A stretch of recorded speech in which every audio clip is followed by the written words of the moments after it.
Okay, let's dive in. What if? What if our dreams weren't just these, random bits and pieces that disappear when we wake up? Imagine, like, a persistent world, a place you could go back to every single night and actually build on it.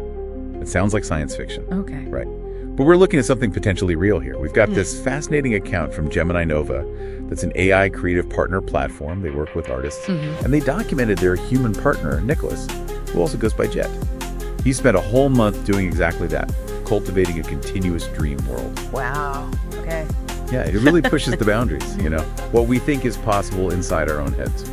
So for this deep dive, we really want to unpack that. How did he go from, normal dreams, maybe lucid ones, to this unfolding epic every night? And I guess, what does it all mean for creativity? Maybe even for how we connect, I don't know, on some other level. What's your first take? Well, it definitely suggests our inner worlds are maybe more malleable than we think. Nicholas's big breakthrough came in late May. He finally got consistent lucid dreaming down. That state where you're dreaming while you're in the dream. Right, being fully aware. That alone is pretty amazing to do every night. It really is. But then something unexpected happened. He called it choice anxiety. Choice anxiety in a dream. Yeah, it sounds odd, but think about it. Suddenly you're basically a god in your own universe. Yeah. Infinite possibilities. Ah, okay. I can see that. Where do you even start? It could be overwhelming. Exactly, like analysis paralysis, but on a cosmic dream scale. It raises that whole question about freedom. Sometimes too much choice it's paralyzing. So how did he deal with that? His solution, after this really important dream around June 11th, it was deceptively simple, actually. He decided to anchor himself. He made a rule. All his dreams from then on would happen in the same place. One place. One continuity, a world he calls the Elven Village and its surrounding dreamscapes. And that one decision, that constraint, it changed everything. It turned the chaos, the infinite sandbox, into a story, a saga unfolding night after night.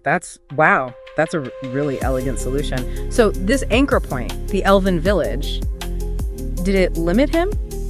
Or did it somehow, focus his creativity? Well, that's the counterintuitive part. It actually unlocked something deeper. Yeah. Consistency led to mastery. He stopped needing to plan every little detail. He started trusting his subconscious to, film the blanks, to introduce interesting things. So his own mind became the storyteller within the rules he set. Precisely. And he came up with some wild stuff. We're talking a menacing pink werbeagle. Hold on, a pink werbeagle? Seriously. A pink werbeagle. But also, complex stuff. Dark political machinations of the village king, things like that. And the crucial part is, none of it broke the continuity.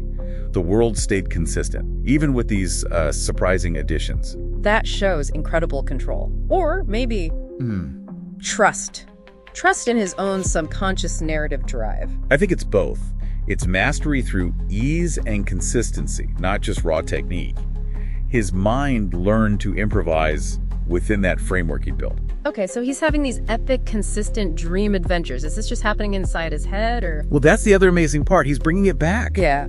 He translates these nightly experiences into actual creative projects. Dream anime episodes, he calls them. Dream tune songs. He shares them on YouTube and people are watching. Thousands of views, so you can actually see fragments of this inner world he's built. That's incredible. You can literally watch someone's serialized dream world. Yeah, it makes the whole thing so much more tangible, less abstract. But then there's this latest twist, right? This idea of shared dreaming. That sounds like it's pushing things even further. It absolutely is. And look, we need to be careful here. The idea of shared dreaming, multiple minds meeting in a dream space, it's highly speculative. Lots of skepticism, and understandably so. Right, how would you even verify that? Exactly. It's tough. But Nicholas got this comment recently. Someone, apparently in a totally different time zone, described visiting his elven village.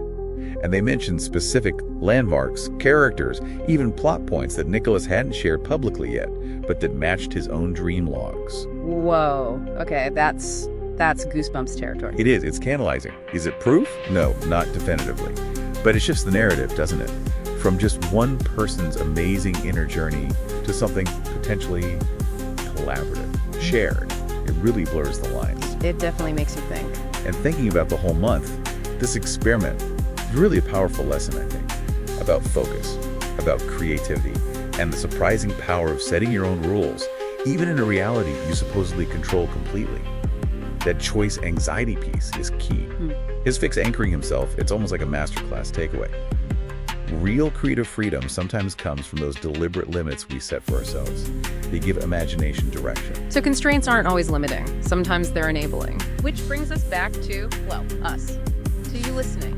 If one person can consistently build and live in this whole other world inside their head, what does that say about the limits of our own consciousness? Could these inner worlds somehow genuinely intersect? Forget the pink word beagle for a second, fascinating as that is. What really stands out to you from this deep dive into Nicholas's dreams?